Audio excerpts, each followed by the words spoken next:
तो इस कहानी के शुरू में हम एक प्रेग्नेंट लेडी को जंगल में भागते हुए देखते हैं। उसके पीछे 3 औरतें और एक डेडमैन लगा हुआ था। डेडमैन यानी एक भूत जो जल्द ही इस प्रेग्नेंट लेडी को पकड़ लेता है और ये लोग फिर उसे जंगल में बने एक हट में ले आते हैं, जहाँ ये तीनों औरतें इस प्रेग्नेंट लेडी के ऊपर कोई रिचुअल करती हैं और उसका पेट चीरते हुए उसके बच्चे को निकाल लेती हैं। हमें यहाँ बच्चे का शैडो देखने को मिलता है, जहाँ बच्चे के सर पे सींग थे और इससे हमें ये बात मालूम हुई कि वो बच्चा आम इंसान का बच्चा नहीं, वो एक शैतान था। सीन कट होकर प्रेजेंट में हमें लियो और रॉबिन को दिखाया जाता है। ये दोनों रॉबिन के ग्रैंडपा की घर आए हैं जो कि जंगल के अंदर था।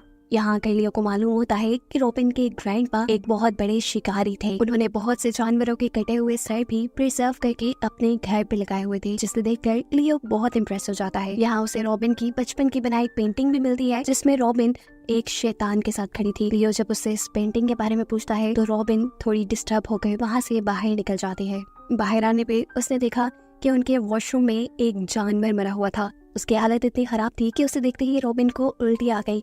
यहाँ लियो आकर उस जानवर को उठाकर दफना देता है। इसके बाद ये लोग दोबारा अपने घर के अंदर चले जाते हैं और अचानक से इन्हें गोलियां चलने की आवाजें आती हैं। लियो जब बाहर जाकर चेक करता है तो वहाँ एक हंटर था और ये हंटर था रॉबिन के ग्रैंडपा का फ्रेंड। इस हंटर का नाम था आर्थर और आर्थर के पास इस टाइम उसकी बेटी अमेलिया भी थी। आर्थर लियो को बताता है कि ये लोग शिकार करने निकले थे और इन्होंने आज काफी शिकार करना था, क्योंकि गुजरते दिनों के साथ मौसम बदल रहा था और सर्दियाँ आने वाली थी। सर्दियों में कोई भी शिकारी शिकार नहीं करता। सर्दियाँ आते ही इस जंगल में से काफी सारे जानवर गायब हो जाते हैं। जानवरों के साथ साथ काफी इंसान भी गायब होते इन्होंने देखे हैं। पिछले कई सालों में तो काफी सारे इंसान भी सर्दियों में गायब हो जाया करते हैं। गायब हुए इंसानों में से एक इंसान मिला भी था, लेकिन वो बहुत ज्यादा जख्मी था, खून में लथपथ, और उसकी थोड़ी ही देर बाद मौत हो गई। मरने से पहले उसने बताया था कि उसका ये हाल एक सींगों वाले आदमी ने किया है, जिसे यहाँ के लोग कर्ननोस कहते हैं। कर्ननोस को खतरनाक जगहों का गॉड भी माना जाता है, क्योंकि सर्दियाँ आते ही वो अपना शिकार शुरू कर देता है। ये सब बताने के बाद आर्थर अपनी बेटी के साथ यहाँ से चला जाता है और घर वापस आकर रॉबिन लियो को अपनी बचपन की कहानियां सुनाना शुरू करते हैं, जब उसके ग्रैंडपा उसे शिकार पर लेकर जाया करते थे। एक मर्तबा तो ग्रैंडपा ने उसके सामने एक हिरन का शिकार किया और फिर उस हिरन की आंख को रॉबिन को खाने को बोला। रॉबिन बहुत ज्यादा डर गई और उस दिन के बाद से आज तक उसने अपने ग्रैंडपा को नहीं देखा। सीन कट होकर दिखाया जाता है कि जिन 3 औरतों को हमने मूवी के स्टार्ट में देखा था, वो तीनों ही दोबारा अपने डेड गार्ड यानी भूत के साथ रॉबिन के घर की तरफ बढ़ रही हैं। इनकी कदमों की आहट सुनकर लियो जाग जाता है और बाहर एक टॉर्च लेकर चेक करने के लिए जाता है। रॉबिन भी उसके पीछे पीछे बाहर आ गई और इन्होंने यहाँ पे सबसे पहले उस लंबे से डेड गार्ड को देखा, जिसे देखते ही ये दोनों डर गए।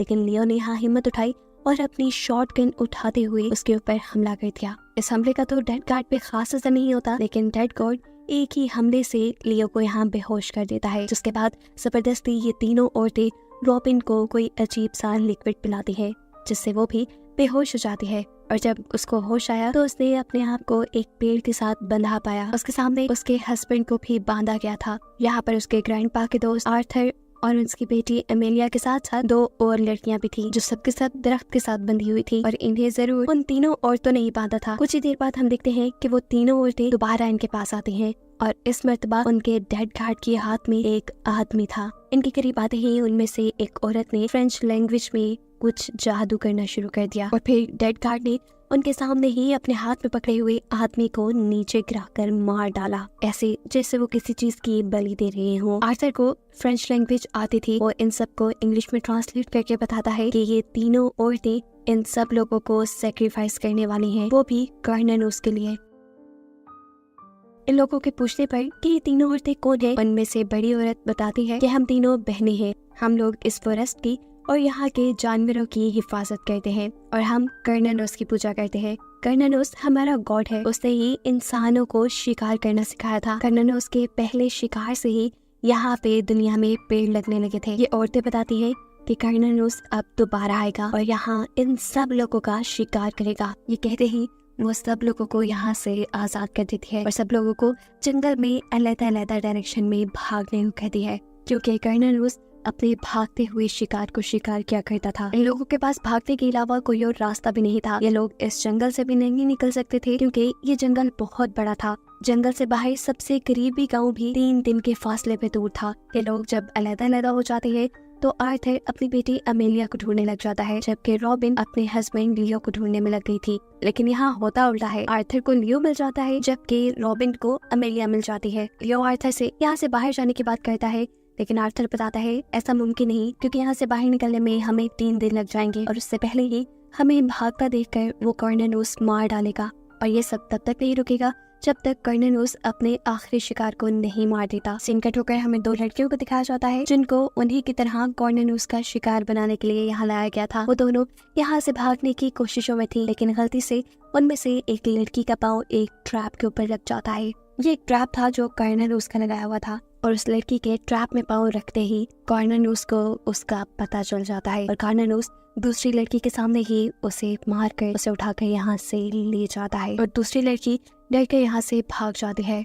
सीन कट होकर हम दोबारा अमेलिया और रॉबिन को देखते हैं जो छुपने के लिए एक सेफ जगह ढूंढ रही थी, जबकि दूसरी तरफ लियो और आर्थर भी लकड़ियां जमा कर रहे थे अपना शेल्टर बनाने के लिए। लेकिन तभी पीछे से अचानक आर्थर लियो के ऊपर हमला कर देता है। ये लकड़ी लियो के सर पे लगी थी, जिसकी वजह से लियो बेहोश हो गया। उसे होश आया तो उसने अपने आप को दरख्त के साथ बंधा पाया। ये सब आर्थर ने किया था, वो जान गया था। आर्थर यहाँ उसे कहता है कि मैं ये सब अमेलिया के लिए कर रहा हूँ, मैं एक हंटर हूँ, यानी खुद शिकारी हूँ, किसी का शिकार नहीं बन सकता। ये कहते ही आर्थर तो वहाँ से चला गया, लेकिन कुछ देर में कॉर्नेलियस की नजर लियो के ऊपर पड़ गई। वो सबसे पहले यहाँ लियो को खोलता है, उसे आजाद करता है ताकि लियो भाग जाए। और जब लियो भाग रहा था तो तब अचानक से उसने अपने तीर से लियो के कंधे के ऊपर वार करते हुए उसे मार डाला।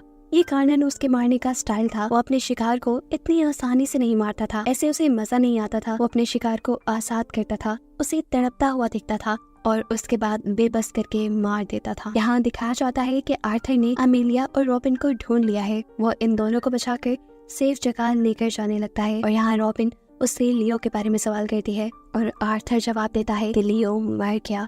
ये सुनकर रॉबिन जैसे टूट सी जाती है। उसे लग रहा था कि जरूर लियो को आर्थर नहीं मारा होगा, इसलिए वो आर्थर के ऊपर हमला कर देती है। लेकिन आर्थर अपने हाथ में पकड़ी हुई स्टिक से अपने आप को बचाकर उल्टा उसी के ऊपर हमला कर देता है। इससे पहले कि वो रॉबिन को जान से मार देता, अमेलिया अपने डैड को रोक देती है। इनकी इन्हीं बातों के दौरान रॉबिन देखती है कि उनके पीछे कॉर्नेलियस आ चुका है, जो कि आर्थर के ऊपर हमला कर चुका था और यहाँ से मौका पाते ही रॉबिन अपनी जान बचाकर भाग चुकी थी। सीन कट होकर हम उन तीनों बहनों को देखते हैं जो कि जंगल में बने हुए हट के अंदर कोई रिचुअल कर रही थी और ऐसे हमें पता चला कि वो तीनों भी कोई इंसान नहीं बल्कि विचेस यानी जादूगरनियां हैं। अब यहाँ क्योंकि आर्थर को कॉर्नेलियस ने मार दिया था, इसलिए उसकी बेटी अमेलिया भी जान बचाकर वहाँ से भाग गई थी और अब वो जंगल में भागते हुए रॉबिन को ढूंढ रही थी। लेकिन तभी उसके सामने आ जाती है वो दूसरी लड़की, जिसको भी उन्हीं के साथ कॉर्नेलियस का शिकार बनाने के लिए बांध कर रखा गया था। उस लड़की का पाँव गलती से एक ट्रैप के ऊपर लग जाता है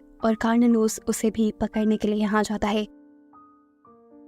उसे मरता हुआ अमेलिया अपनी नजरों के सामने दिखती है और अमेलिया बचकर यहाँ से भाग जाती है। भागते हुए किस्मत से उसे रॉबिन में मिल गई। ये दोनों मिलकर यहाँ से भागने का रास्ता ढूंढने लग जाती है, लेकिन गलती से अमेलिया का पाँव एक ट्रैप के ऊपर लग जाता है, जिससे कॉर्नेलियस को उनके बारे में पता चल जाता है। कॉर्नेलियस से बचने के लिए ये लोग अक्लमंदी दिखाती हैं, यहाँ से भागती नहीं बल्कि इसी घास के अंदर छुप जाती है। इन्हें जब लगा कि कॉर्नेलियस इन्हें छोड़कर वहाँ से चला गया तो बड़े ही ध्यान से उड़ते हुए ये लोग जब यहाँ से दूर जाने लगी तो एकदम से कॉर्नेलियस ने अमेलिया के कंधे के ऊपर हमला कर दिया। रॉबिन अमेलिया की जान बचाने की कोशिश करती है, लेकिन इतने में कॉर्नेलियस उसके पास आकर उसका गला दबाते हुए उसे बेहोश कर देता है, जिसके बाद वो इन दोनों को उठाकर जंगल के दरमियान बनी उसी हट में ले जाता है जहाँ पर वो विचेस कोई रिचुअल कर रही थी, कोई जादू कर रही थी। इधर आकर वो इन सबसे कहता है कि अमेलिया को मरना होगा, जबकि रॉबिन जिंदा रहेगी और हमेशा के लिए मेरी गुलाम बन के रहेगी।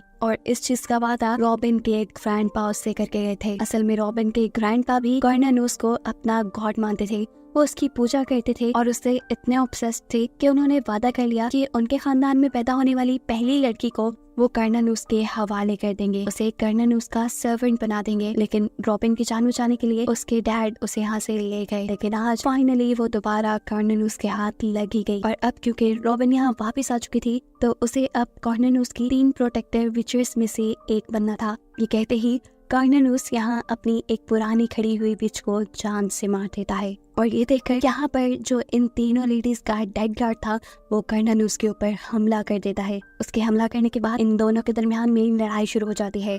अमेलिया यहाँ से भागने की कोशिश करती है लेकिन यहाँ खड़ी हुई एक विच उसे पकड़ लेती है और दूसरी विच रॉबिन के पेट में स्टैब कर देती है। इससे पहले कि ये विच पूरी तरह रॉबिन को मार देती, अमेलिया इस विच के कपड़ों में आग लगा देती है।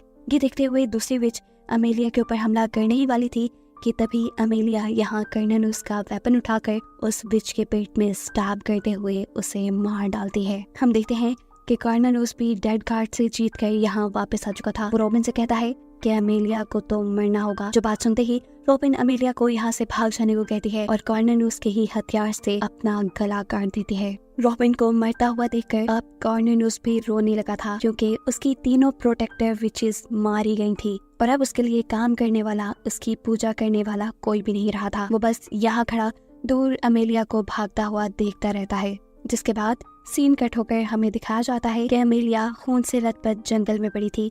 वो भी जिंदा थी जिसके ऊपर 3 शिकारियों की नजर पड़ जाती है और वो सही वक्त पे अमेलिया को रेस्क्यू करके अमेलिया की जान बचा लेते हैं। कहानी के आखिरी सीन में हमें बताया जाता है कि वो प्रेग्नेंट औरत जो मूवी के स्टार्ट में भाग रही थी उसी के जरिए इन तीनों विचेस ने कार्नानूस को पैदा किया था और अब क्योंकि तीनों विचेस मर गई थी इसलिए कार्नानूस की कहानी भी यही खत्म।